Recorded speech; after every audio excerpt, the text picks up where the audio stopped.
Hi friends, ఎలా ఉన్నారు? నేను మీ హేమంత్. ఈరోజు మనం తమిళ్లో రీసెంట్గా రిలీజ్ అయిన చిత్తా మూవీని ఎక్స్ప్లెయిన్ చేసుకుందాం. ఇదే మూవీ తెలుగులో చిన్నా అనే పేరుతో రిలీజ్ అయింది. ఇలాంటి వీడియోస్ మీకు మళ్ళీ కావాలనుకుంటే ఇప్పుడే లైక్ చేసి మన ఛానల్ని సబ్స్క్రైబ్ చేసుకోండి. అలాగే మీకు ఏదైనా మూవీ ఎక్స్ప్లెనేషన్ కావాలనుకుంటే కామెంట్స్లో మాకు చెప్పండి, ఎక్స్ప్లెయిన్ చేయడానికి ట్రై చేస్తాం. సో ఇంకేమాత్రం ఆలోచన చేయకుండా వీడియోలోకి వెళుపుదాం.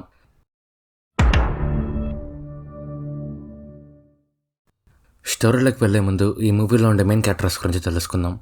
ఈశ్వర్, తనది ఒక చిన్న ఫ్యామిలీ. తనతో పాటు తన ఇంట్లో వాళ్ళ వదిన కూతురు ఉంటారు. వదిన కూతురు పేరు సుందరి. సుందరికి ఈశ్వర్ అంటే చాలా ఇష్టం. తనను ఎప్పుడు చిన్న అని పిలుస్తుంటుంది. చిన్న అంటే చిన్నాన్న అని. సో ఇప్పటి నుంచి మనం కూడా ఈశ్వర్ని చిన్న అని పిలుచుకుందాం. చిన్నాకి సుందరి అంటే ప్రాణం. పొద్దున్న లేచినప్పటి నుంచి నైట్ పడుకున్న తర్వాత వరకు కూడా తనతో పాటే ఉంటాడు. సుందరికి మొబైల్లో గేమ్స్ ఆడుకోవడం అంటే చాలా ఇష్టం. చిన్న వాళ్ళన్న, అదే సుందరి వాళ్ళ నాన్న ఒక మున్సిపల్ ఆఫీస్లో పనిచేసేవాడు. కానీ ఒకరోజు గుండెపోటు వల్ల చనిపోయి ఉంటాడు.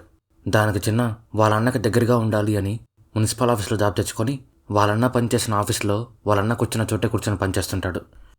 చిన్న ఇంటర్లో ఉన్నప్పుడు ఒక అమ్మాయి తను ఇద్దరు ప్రేమించుకుంటారు. ఆ అమ్మాయి పేరు శక్తి. ఇద్దరు ఇంటర్ సెకండ్ ఇయర్లో ఉన్నప్పుడు రిజల్ట్స్ వచ్చిన రోజు ఊరి బయట ఉన్న ఒక పాడుబడ్డ గుడి దగ్గర కలవాలి అనుకుంటారు. కానీ ఆ రోజే చిన్న వలన చనిపోతాడు. దానికి చిన్న అక్కడికి వెళ్ళలేకపోతాడు. శక్తి చిన్న కోసం వెయిట్ చేసి అక్కడి నుంచి వెళ్ళిపోయి ఉంటుంది. ఆ తర్వాత శక్తి వాళ్ళు ఊరి నుంచి వెళ్ళిపోయింటారు. చిన్న తన కోసం వెతుకుతాడు. ఆఖరికి వాళ్ళ మామయ్య వాళ్ళని కూడా అడుగుతాడు. కానీ తన గురించి ఏం తెలుసుకోలేకపోతాడు. అక్కడితో వాళ్ళ ప్రేమ ముగిసిపోతుంది. చిన్నాకి ఇద్దరు ఫ్రెండ్స్ ఉంటారు. ఈ ముగ్గురు జిగిరి దోస్తులు. ముగ్గురు చిన్నప్పటి నుంచి ఒకే ఊరిలో పెరిగి చదువుకొని అక్కడే పనిచేసుకుంటూ ఉంటారు. చిన్న ఫ్రెండ్స్ పేర్లు సురేష్, వెంకటేష్. సురేష్కి ఒక హోటల్ ఉంటుంది. తన హోటల్ని చూసుకుంటూ ఫ్యామిలీతో కలిసి హ్యాపీగా ఉంటాడు. వెంకటేష్ ఒక ఎస్ఐ. తనకి అక్కుంటుంది. అక్కకి పెళ్ళయి ఇద్దరు పిల్లలుంటారు. పెద్ద కూతురు పేరు రీతు, చిన్న కూతురు పేరు పొన్ని. పొన్ని, సుందరి ఇద్దరు ఒకే స్కూల్, ఒకే క్లాస్. ఈ ముగ్గురు ఫ్యామిలీస్ చాలా క్లోజ్. ఎంత క్లోజ్ అంటే సుందరి ఏమో చిన్న ఫ్రెండ్స్ ఇద్దరిని బాబాయ్ అని పిలుస్తుంటుంది. రీతు, పొన్ని ఏమో చిన్నాని, సురేష్ని మామయ్య అని పిలుస్తుంటారు. చిన్నాకి సుందరి ఎలాగో పొన్ని కూడా అలాగే. వాళ్ళిద్దరికీ చిన్న అంటే చాలా ఇష్టం. ఏం అవసరం వచ్చినా తనకే చెప్పుకుంటూ ఉంటారు. ఇంకా మెయిన్ స్టోరీ విషయానికి వస్తే చిన్నానే రోజు సుందరిని స్కూల్ దగ్గర డ్రాప్ చేసి పికప్ చేసుకుంటూ ఉంటాడు. శక్తికి చిన్న ఉండే ఊరిలో జాబ్ వచ్చేసరికి మళ్ళీ చిన్న ఉండే ఊరికి వస్తుంది. చిన్న శక్తిని చూసి తన గురించి ఎంక్వైరీ చేయమని వెంకటేష్ చెప్తాడు. కానీ చిన్నకి ఎంత అదృష్టం అంటే శక్తి మున్సిపల్ ఆఫీస్లో తన కిందే పనిలో జాయిన్ అవుతుంది. దానికి చిన్న చాలా హ్యాపీగా ఫీల్ అవుతాడు. చిన్న శక్తితో మాట్లాడి రిజల్ట్స్ రోజు ఎందుకు రాలేకపోయానో చెప్దామని ట్రై చేస్తాడు. కానీ శక్తి చిన్నతో మాట్లాడదు. చిన్న శక్తితో మాట్లాడాలి అని తనను ఆపేందుకు తనని ముట్టుకుంటాడు. దానికి శక్తి చిన్నాని కొడుతుంది. కానీ ఆ తర్వాత తనే చిన్నతో మాట్లాడుతుంది. చిన్న తను ఆ రోజు ఎందుకు రాలేకపోయాడో తనకు చెప్తాడు. శక్తి దాన్ని అర్థం చేసుకుంటుంది. దాంతో వాళ్ళిద్దరూ మళ్ళీ కలిసిపోతారు. వెంకటేష్ వాళ్ళ కూతురు రీతుకి లవర్ ఉంటాడు. రీతు ఇంట్లో ఉన్నప్పుడు లవర్తో మాట్లాడడం పొన్ని చూస్తుంది. అది రీతు గమనించి తన ఫ్రెండ్తో మాట్లాడుతున్నట్టు యాక్ట్ చేసి ఊరి బయట ఉన్న పాడుబడ్డ గుడి దగ్గర జింకలుంటాయని చెప్తుంది. పొన్ని ఈ విషయం సీరియస్గా తీసుకొని జింకలు చూడడానికి ఊరి బయట ఉన్న పాడుబడ్డ గుడి దగ్గరికి వెళ్దామా అని సుందరితో అంటుంది. సుందరి జింకలు చూడొచ్చు అని ఎక్సైట్ అయ్యి సరే అంటుంది. ఇద్దరు కలిసి ఇంట్లో వాళ్ళకి చెప్పకుండా అక్కడికి వెళ్దామని ప్లాన్ చేసుకుంటారు. కానీ లాస్ట్ మినిట్లో సుందరి చిన్నాని మోసం చేసి వెళ్ళకూడదు అని అక్కడికి వెళ్ళదు. పొన్ని మాత్రం అక్కడికి వెళ్తుంది. మరుసటి రోజు సుందరి నేను నీతో రానందుకు సారీ అని పొన్నితో అంటుంది.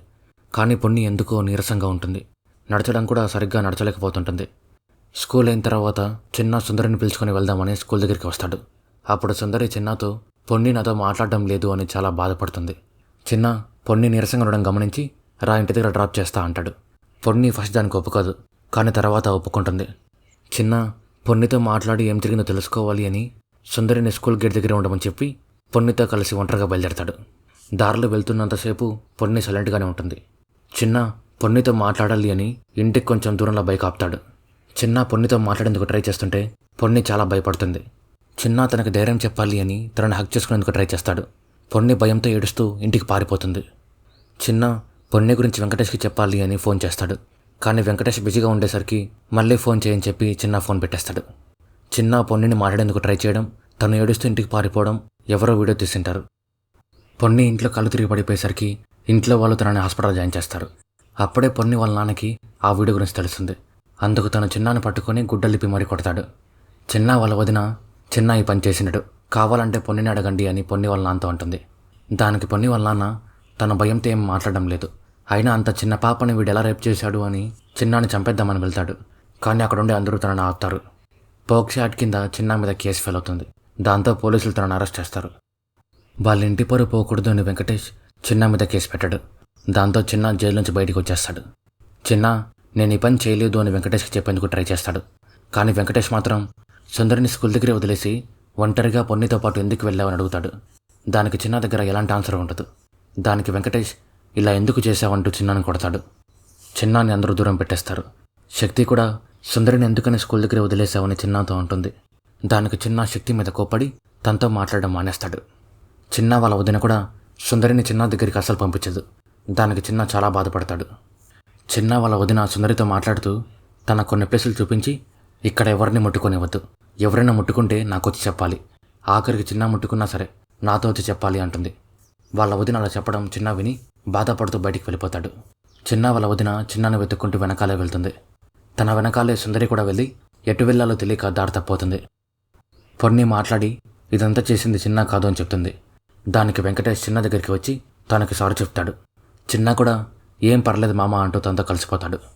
ఎవడో ఒకడు ఇంటికి వెళ్ళే దారి మర్చిపోయిన సుందరికి మొబైల్ ఆశ చూపించి మీ చిన్న దగ్గరికి పిలుచుకొని వెళ్తారా అని తనతో పాటు పిలుచుకొని వెళ్తాడు. చిన్న వాళ్ళ వదిన సుందరి కనిపించట్లేదు అని చిన్నతో చెప్తుంది. దానికి చిన్న వెంకటేష్ ఇద్దరు సుందరిని వెతకడం స్టార్ట్ చేస్తారు. పోలీసులకి ఒక ఊరిలో ఒక చిన్న పాప శవం కనిపిస్తుంది. ఎవడో ఆ చిన్న పాప మెయిన్ పార్ట్స్ మీద యాసిడ్ పోసి ఆ తర్వాత పెట్రోల్ పోసి ఆ చిన్న పాపని కాల్చేసింటాడు. వెంకటేష్ చిన్నాన్ని వాళ్ళ వదిన్ని పిలిచి ఆ శవం సుందరిదేమో చూడండి అని చెప్తాడు. ఆ చనిపోయిన అమ్మాయి సుందరి కంటే హైట్ ఎక్కువ ఉంటుంది. అందుకు చిన్న తను సుందరి కాదు అని చెప్పి వెంకటేష్తో కలిసి తనను వెతకడం స్టార్ట్ చేస్తాడు. కిడ్నాపర్ సుందరిని కిడ్నాప్ చేసినప్పుడు ఒక బస్సులో ట్రావెల్ చేసింటాడు. పోలీసులు ఆ బస్ కండక్టర్ని ఎంక్వైరీ చేస్తే పోలీసులకి ఆ చిన్న పాప శవం దొరికిన ఊర్లోనే తను దిగాడు అని తెలుస్తుంది. ఆ శవం దొరికిన ప్లేస్లోనే సుందరి వాటర్ బాటిల్ కూడా ఉంటుంది. దాంతో పోలీసులు చనిపోయింది సుందరి అని చిన్నతో అంటారు. దానికి చిన్న చాలా బాధపడతాడు.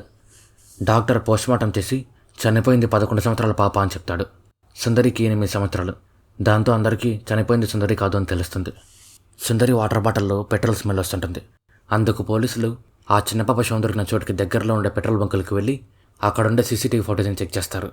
సుందరిని కిడ్నాప్ చేసిన వాడు ఆ 11 సంవత్సరాల అమ్మాయిని చంపడం కోసం సుందరితోనే పెట్రోల్ తెప్పించింటాడు.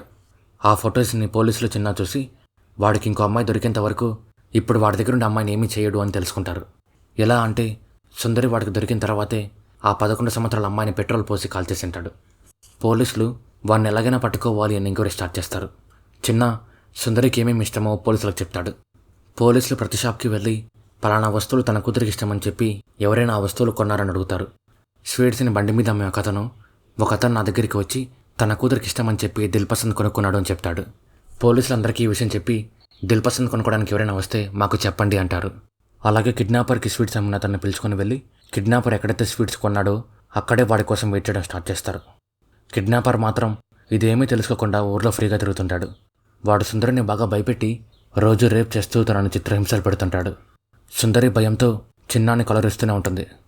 కిడ్నాపర్ సుందరి కోసం దిల్పసంద్ కొనాలి అని ఒక తాత దగ్గరికి వెళ్తాడు.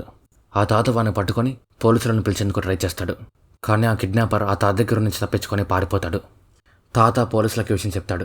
దాంతో పోలీసులు కిడ్నాపర్ ఈ ఊరు దాటి పోకూడదు అని ఊరి నుంచి బయటికి వెళ్ళే ప్రతి చోట చెక్ పోస్టులు పెడతారు. కిడ్నాపర్ సుందరిని బెదిరించి తన గెటప్ సుందరి గెటప్ పూర్తిగా మార్చేస్తాడు. కిడ్నాపర్ సుందరిని ఇక్కడే చంపేసి తన ఊరు దాటేద్దాం అనుకుంటాడు. కానీ ఆ కిడ్నాపర్ సుందరిని చంపలేకపోతాడు. సుందరి ఎలా అయిపోయింటుంది అంటే కనీసం సరిగ్గా నడచలేకపోతుంటుంది. కిడ్నాపర్ సుందరిని పిలుచుకొని ఊరు దాటేద్దాం అనుకుంటాడు.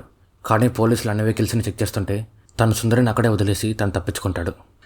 పోలీసులు చిన్న సుందరిని హాస్పిటల్లో జాయిన్ చేస్తారు. హాస్పిటల్లో సుందరి భయంతో చిన్న దగ్గరికి వచ్చిన చిన్నాని కొడుతుంటుంది. చిన్న బాధపడుతూ సుందరిని ఇలా చేసిన వాడిని బతకనివ్వకూడదు అనుకుంటాడు. పొన్ని అలాగే వాళ్ళమ్మ సుందరిని చూడడానికి హాస్పిటల్కి వస్తారు. పొన్ని తన బాధ నుంచి పూర్తిగా కోలుకొని ఉంటుంది. అందుకు తనే చిన్న దగ్గరికి వచ్చి తనకి హగ్గిస్తుంది. దానికి చిన్న చాలా హ్యాపీగా ఫీల్ అవుతాడు. పొన్ని సుందరితో మాట్లాడుతూ ఆ రోజు నేను నీతో మాట్లాడినందుకు సారీ అంటుంది. తన ఫ్రెండ్ తన దగ్గరికి వచ్చేసింది అని సుందరి చాలా సంతోషపడుతుంది. కిడ్నాపర్ పోలీసులు దొరికిపోతాడు. ఈ విషయం చిన్న తెలుసుకొని వాడిని చంపడానికి అన్ని సిద్ధం చేస్తుంటాడు. చిన్న గురించి వెంకటేష్ తెలుసుకొని మన పిల్లల్ని ఇలా చేసిన వాడిని నేను ఊరికనే వదిలేను, కానీ దానికి సమయం సందర్భం కావాలి అంటూ చిన్న ఆలోపు ఏం చేయకుండా నువ్వే ఆపాలి అని శక్తితో అంటాడు. శక్తి చిన్న నాపేందుకు ట్రై చేస్తుంది. కానీ చిన్న తన మాటలు వినడు. చిన్న కిడ్నాపర్ని కోర్టులో చూసి వాడిని బయట చంపాలి అని ఫిక్స్ అవుతాడు. వాడిని చంపడంలో సురేష్ చిన్నాకి హెల్ప్ చేస్తుంటాడు. సుందరి కోర్టులో ప్రవేశపెట్టిన కిడ్నాపర్ని చూసి నన్ను కిడ్నాప్ చేసి రేప్ చేసింది ఇతను కాదు అంటుంది.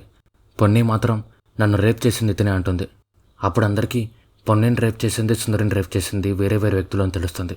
శక్తి ఈ విషయం చెప్పాలి అని చిన్నాకు ఫోన్ చేస్తుంది. కానీ చిన్న ఫోన్ లిఫ్ట్ చేయకపోయేసరికి సురేష్కి ఫోన్ చేసి విషయం మొత్తం చెప్తుంది. చిన్న కిడ్నాపర్ని చంపుదామని ట్రై చేస్తున్నప్పుడు సురేష్ చిన్నాను ఆపి విషయం మొత్తం చెప్తాడు.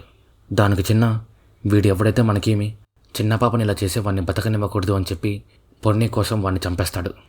వెంకటేష్ చిన్న ఈ కేసులో ఇరుక్కోకుండా కాపాడి ఇంకోసారి ఇలా చేస్తే కాపాడను అంటాడు. దానికి చిన్న సుందరిని ఇలా చేసిన వాడిని మాత్రం అసలు వదలను అంటాడు.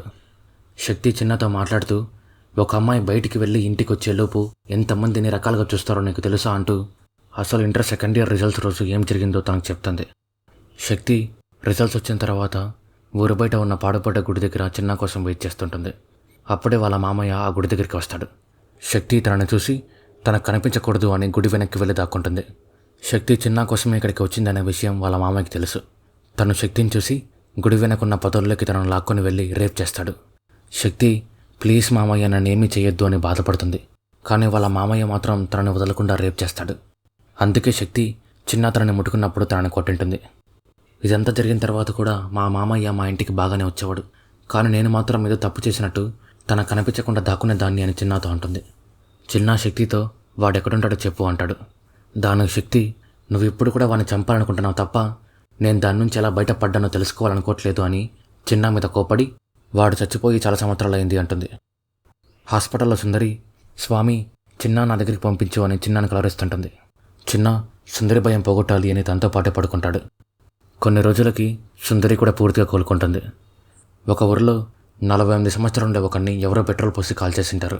ఆ శవం ఎవరిదో కాదు, సుందరిని కిడ్నాప్ చేసి రేప్ చేసిన వాడిదే. వాడిని చంపింది కూడా మరెవరో కాదు, చిన్నానే. ఇక్కడ మూవీ ఎండుతుంది. సో ఇది ఫ్రెండ్స్ చిత్తా మూవీ గురించి. స్టోరీ మీకు ఎలా అనిపించిందో కామెంట్స్లో మాకు చెప్పండి. అలాగే ఈ వీడియో నచ్చిందో లేదో కూడా కామెంట్స్లో మాకు చెప్పండి. అలా మీరు చెప్పడం వల్లే నాకు ఇలాంటి వీడియోస్ మళ్ళీ చేయాలో లేదో తెలుస్తుంది. సో ఈ వీడియో నచ్చిందో లేదో కామెంట్స్లో మాకు చెప్పండి. అలాగే ఇలాంటి వీడియోస్ మీకు మళ్ళీ కావాలనుకుంటే ఇప్పుడే వీడియోని లైక్ చేసి మీ ఫ్రెండ్స్తో ఫ్యామిలీతో షేర్ చేయండి. అలాగే ఇలాంటి మరెన్నో ఇంట్రెస్టింగ్ వీడియోస్ మీరు మిస్ అవ్వకూడదు అనుకుంటే ఇప్పుడే మన ఛానల్ని సబ్స్క్రైబ్ చేసుకోండి. ఈ మూవీ హాట్స్టార్లో ఉంది, ఇంట్రెస్ట్ ఉన్న వాళ్ళు వెళ్ళి చూసేయండి. మరో వీడియోతో మళ్ళీ కలుద్దాం. అంతవరకు బాయ్.